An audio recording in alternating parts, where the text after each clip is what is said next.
अस्सलामु अलैकुम वरहमतुल्लाहि वबरकातुह। Class third, unit number 5, producers, consumers and डीकम्पोज़र्स।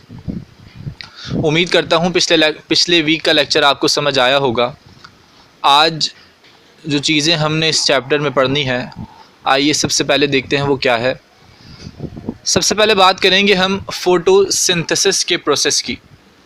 Photosynthesis का प्रोसेस क्या होता है?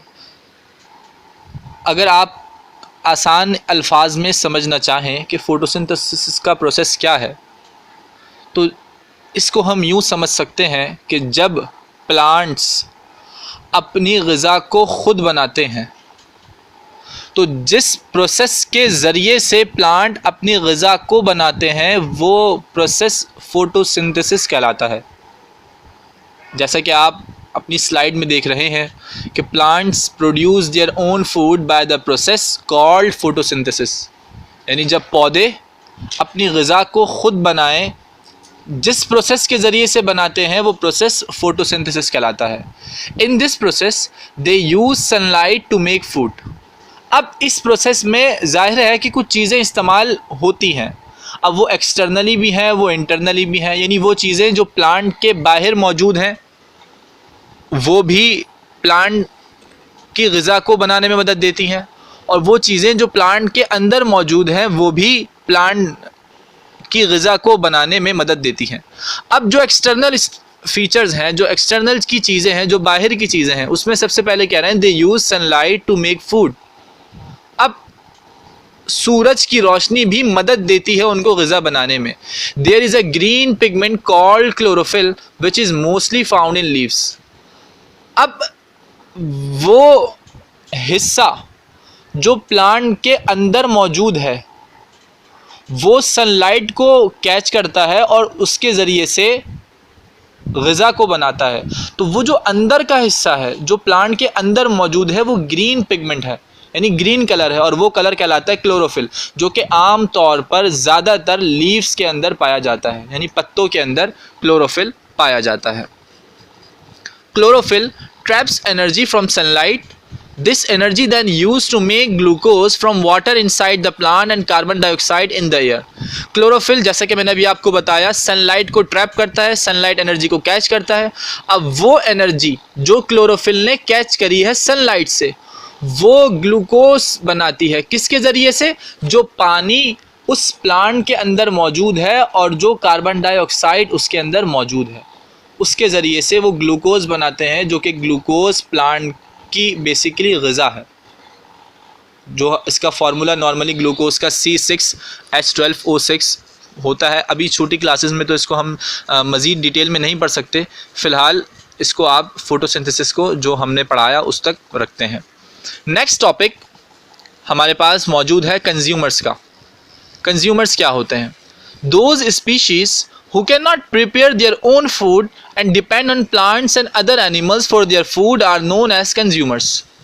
वो नस्ल या वो जानदार जो अपनी ग़िज़ा को ख़ुद नहीं बना सकते, जैसा कि प्लांट को हमने अभी जाना कि प्लांट अपनी ग़िज़ा ख़ुद बनाता है, लेकिन कुछ स्पीशीज़ ऐसी भी पाई जाती हैं जो अपनी ग़िज़ा को ख़ुद नहीं बना सकती, जैसा कि हम। तो वो स्पीशीज़ जो अपने ग़िज़ा को ख़ुद नहीं बना सकते और डिपेंड करते हैं प्लांट्स और दूसरे एनिमल्स पर, वो कहलाते हैं कंज्यूमर्स। कंज्यूमर्स को मज़ीद 3 हिस्सों में डिवाइड किया गया है, जिसमें पहला है हर्बीवोरस, कार्निवोरस और ओमनिवोरस। ये 3 हिस्से, इसको हम 1 बाय 1 अच्छे से आज पढ़ेंगे। सबसे पहले हमारे पास हर्बीवोरस। हर्बीवोरस कौन है? Herbivores are those consumers who eat plants for their food. Herbivores वो कंज्यूमर होते हैं जो कि प्लांट्स को खाते हैं अपनी ग़िज़ा के लिए।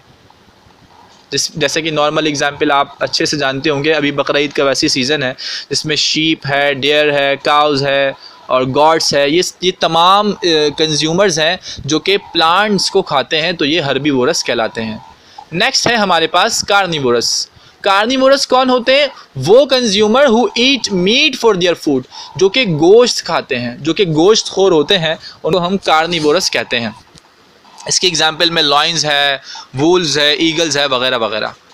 फिर नेक्स्ट एग्जांपल में हमारे पास है ओमनीवोरस, जो कि कंज्यूमर्स की ही डिवाइड करदा एक नस्ल है। ओमनीवोरस आर दोज, ओमनीवोरस कौन है? Who eat both plants and animals as their food, जो कि दोनों चीज़ें खाते हैं।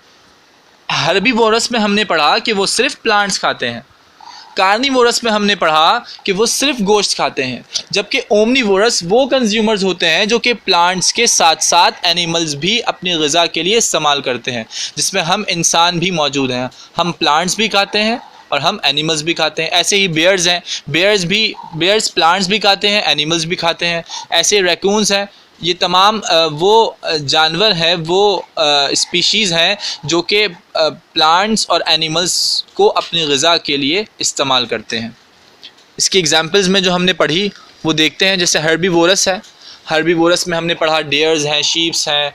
कार्निवोरस में लायंस है, ईगल्स है। और ओमनीवोरस के एग्जांपल्स में बेयर्स और रैकून्स आते हैं। तो ये पिक्चर्स में आपको अच्छे से आइडिया हो जाएगा कि इनमें कौन कौन से एग्जांपल्स मौजूद होती हैं।